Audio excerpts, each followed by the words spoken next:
Good day mga sir, part-time mechanic at your service. So andito naman tayo, may isa tayong pasyente na nakasampa sa truck, isang Inmax version 2. Panigurado hindi yan umaandar. Ayon sa ating customer, mayroon daw check engine at bigla na lang tumirik yung kanilang motor.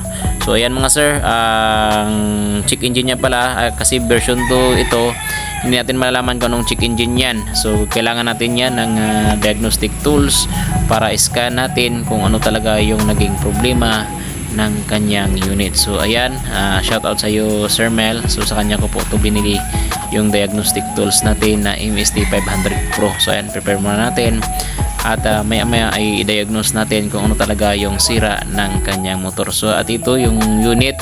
So una natin, meron ngang check engine, tumutunog lang yung starter relay, ngunit walang response yung kanyang stator. So ayan, pinundot ko, lumalagitik lang yung relay pero wala talaga.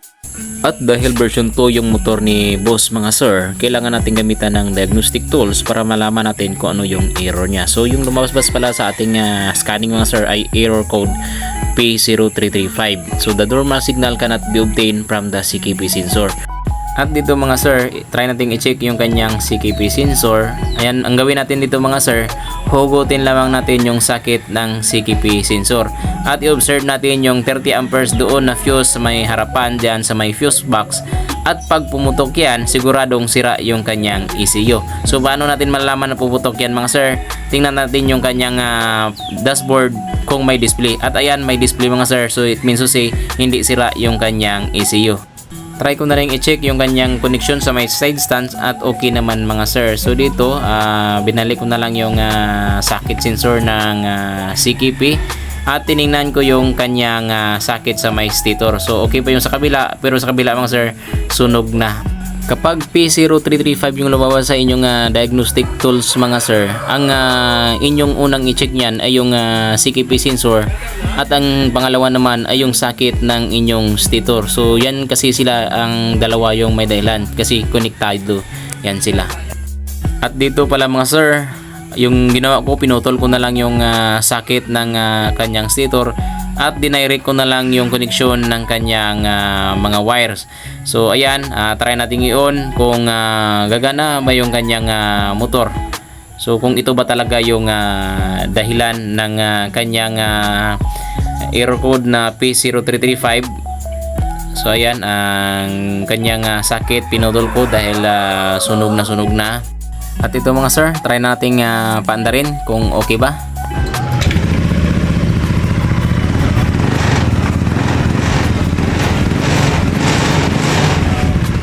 Ayun mga sir, narinig nyo naman, umandar na yung kanyang motor. So goods na yan siya. So ang gawin natin dyan, tatanggalin natin yung mga wire na binaypass natin at papalitan natin yan ng ceramic Pro 4 error 12, no, para hindi na magkaroon ng loss contact yung kanyang connection sa may stator.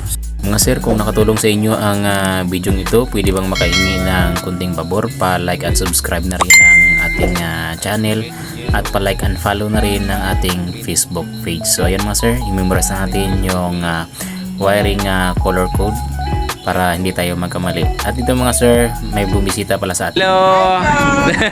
Ito pala yung mga former batch ko from Easy Mighty. Si ma'am, pangalan ni ma'am, ipatna ko. Ma'am Nika. Then si sir Tamundong. Tamundong no? Tama na? Tamundong, tama sir. So,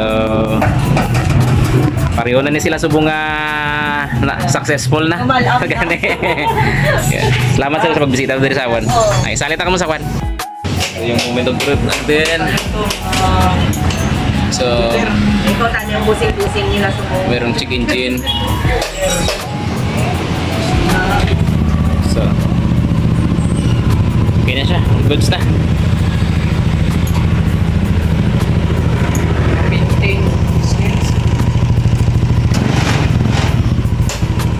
Mga sir, yung Inmax version 2 pala, yung kanyang check engine ay hindi pa rin yan mawala hanggat hindi natin na-delete doon sa scanner.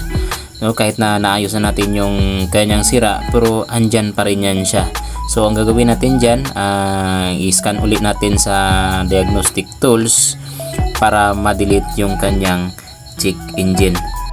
At ito pala yung idagdag ko mga sir, kahit na i-delete mo yan yung kanyang check engine, hanggat hindi mo naayos yung sira ng motor, ay babalik at babalik pa rin yung kanyang check engine. Tayo sa history. So, normal signal cannot be obtained. Ito na yung P0335. So, yan yung naging problema ng motor.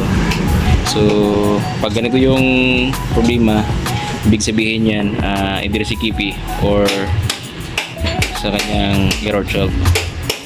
So, balik natin. So, yun, ayusan natin. Ulit na lang natin yan. Okay. So, yan mga sir. So, wala na yun sa kanyang check engine.